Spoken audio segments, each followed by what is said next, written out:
Hello world, and we are back. My name's Kyle Fischl, and this is going to be episode 89 of my poker vlog. And for this episode, I have two quick hands to cover from my session at the Golden Nugget.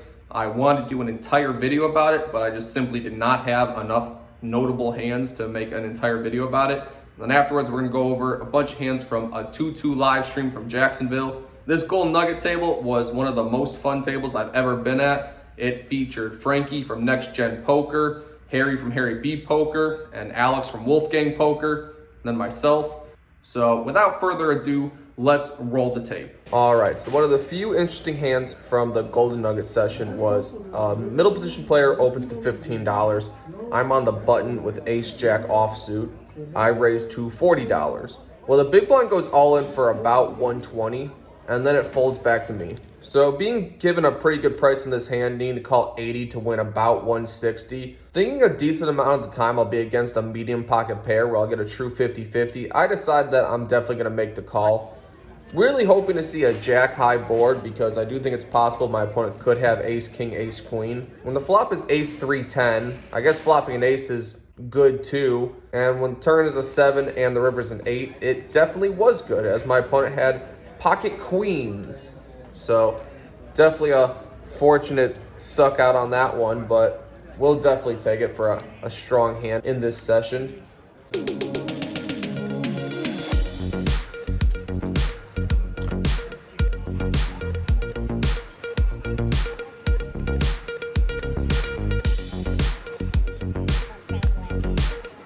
The only other hand of note, after the floor shut us down from live filming, I got it all in for about $250, ace king versus queens again. And on this particular board, we flopped a king, so we were able to scoop another big pot for this Golden Nugget session. And got a pretty good stack for a 1-2 uncapped game. I was pretty happy with it.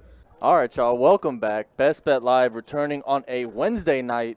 2-2 deep stack action here at Bet Jacksonville. Now we're in Jacksonville for a 2-2 live stream, $500 max buy-in, and on the second hand of the night, it folds all the way to the button who makes it $12. With one limp, it folds all the way to the button who raises to $12. I'm in the small blind with pocket aces. Jesus.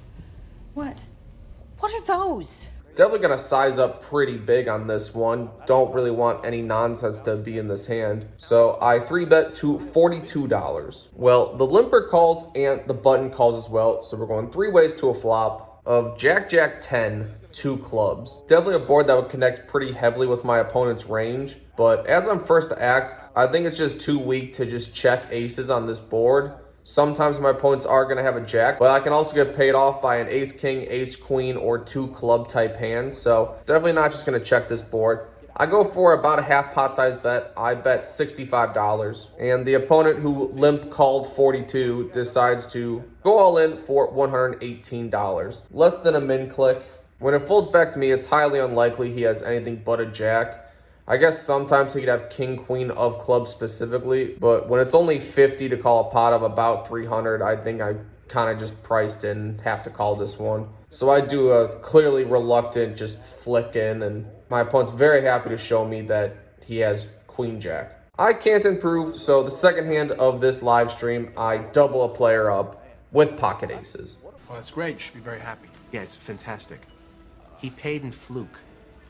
Fluke is a fish, Matt. Did you know that? Because I sure as hell didn't. Next hand of note. With one limp to me, I'm in the hijack with 9-8 of clubs. I raise to $15. Only the small blind calls, so we're going heads up to a flop of 8-6-4, 2 clubs. Definitely pretty much one of the best flops I could ever hope for when I play 8-9 suited. Well, strangely enough, my opponent leads into me for $20. Kind of an odd line. With a hand as strong as mine, I definitely want to build the pot now and definitely take control of the betting lead. I want to get a pretty narrow stack to pot ratio so I can get all the money in for turns that include a club, an 8, or a 9. So I raised this to $55. Well, my opponent who donk lead now flop 3-bets me to $100. There will be blood. Almost min 3-bets me on the flop, which is pretty much pocket sixes or exactly 7-5. But with a pair and a flush draw, I can't really fold, especially for only $45 more and position. So I'm definitely going to make the call on this one. The turn is the Jack of Hearts.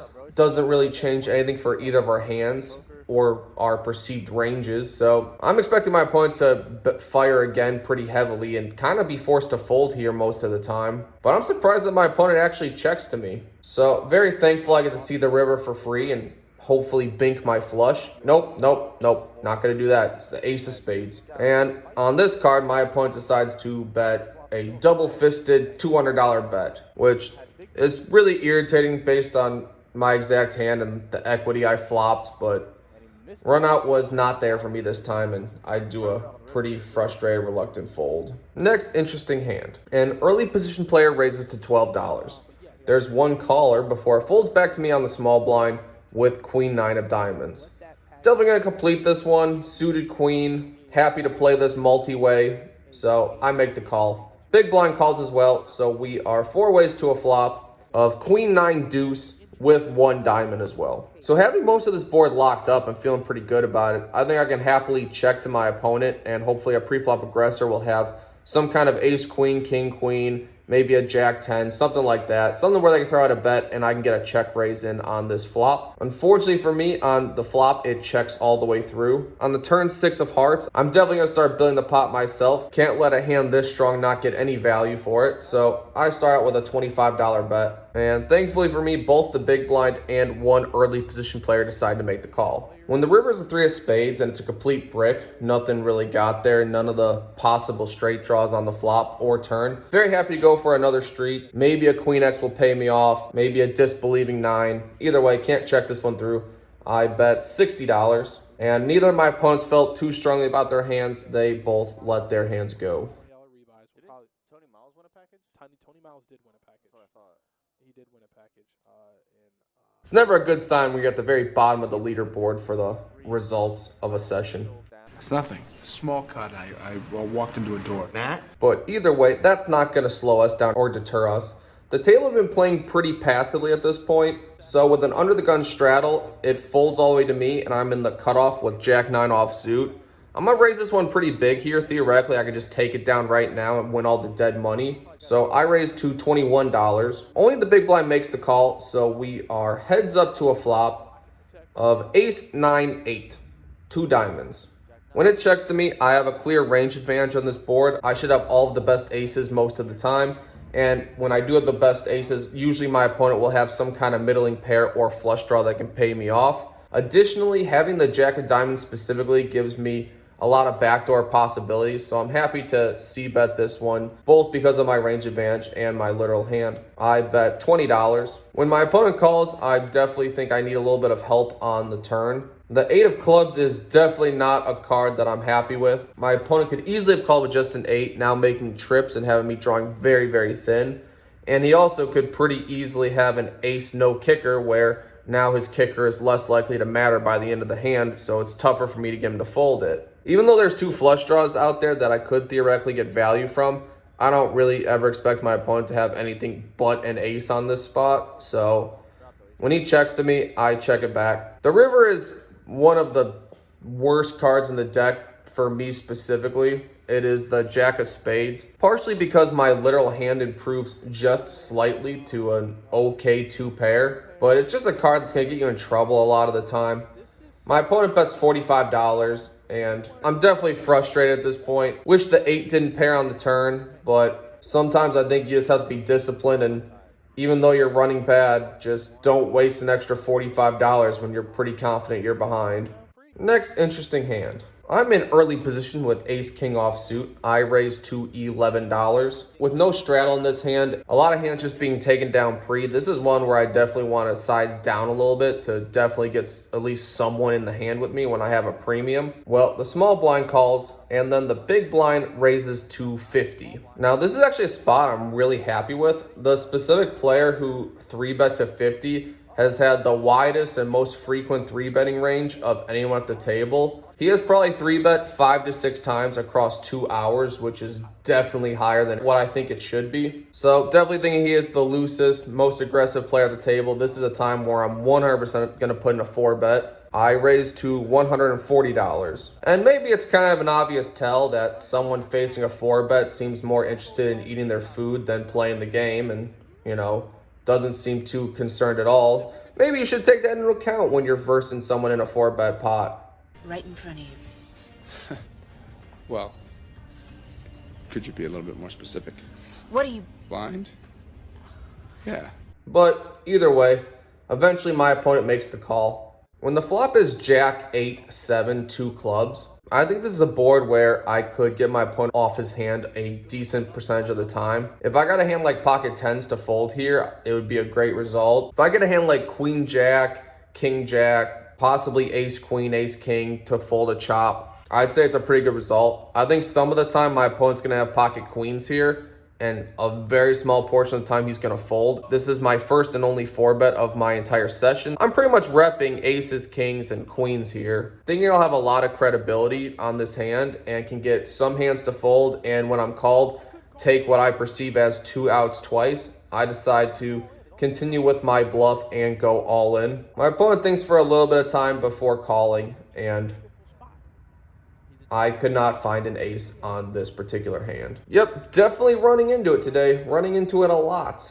Not a very good recipe for success. So clearly the wheels have come off because under the gun I limp with 8-9 offsuit. When the big blind raises to 12, I'm definitely didn't limp to fold for 10 more dollars. So I make the call and the small blind calls as well. So we are 3 ways to a flop of 8, 10, Jack, 2 hearts. Very, very good board for my exact hand. Open-ended plus bottom pair. Feel pretty good about it. When it checks to the big blind, he bets $30. I'm not really gonna fold for $30. Open-ended, pair, and backdoor flush draw, and position. Definitely gonna call this one. When the small blind folds and the turn is the 5 of clubs, on this card, my opponent decides to check to me. Now, thinking I need some protection from my hand, there's plenty of flush draws that I don't want to give a free card to, as well as the fact that I could get a weak Jack or weak 10 to fold, and could theoretically still be called by hands like Ace, King, and King, Queen. So I'm definitely going to bet this one for value and reevaluate on the river.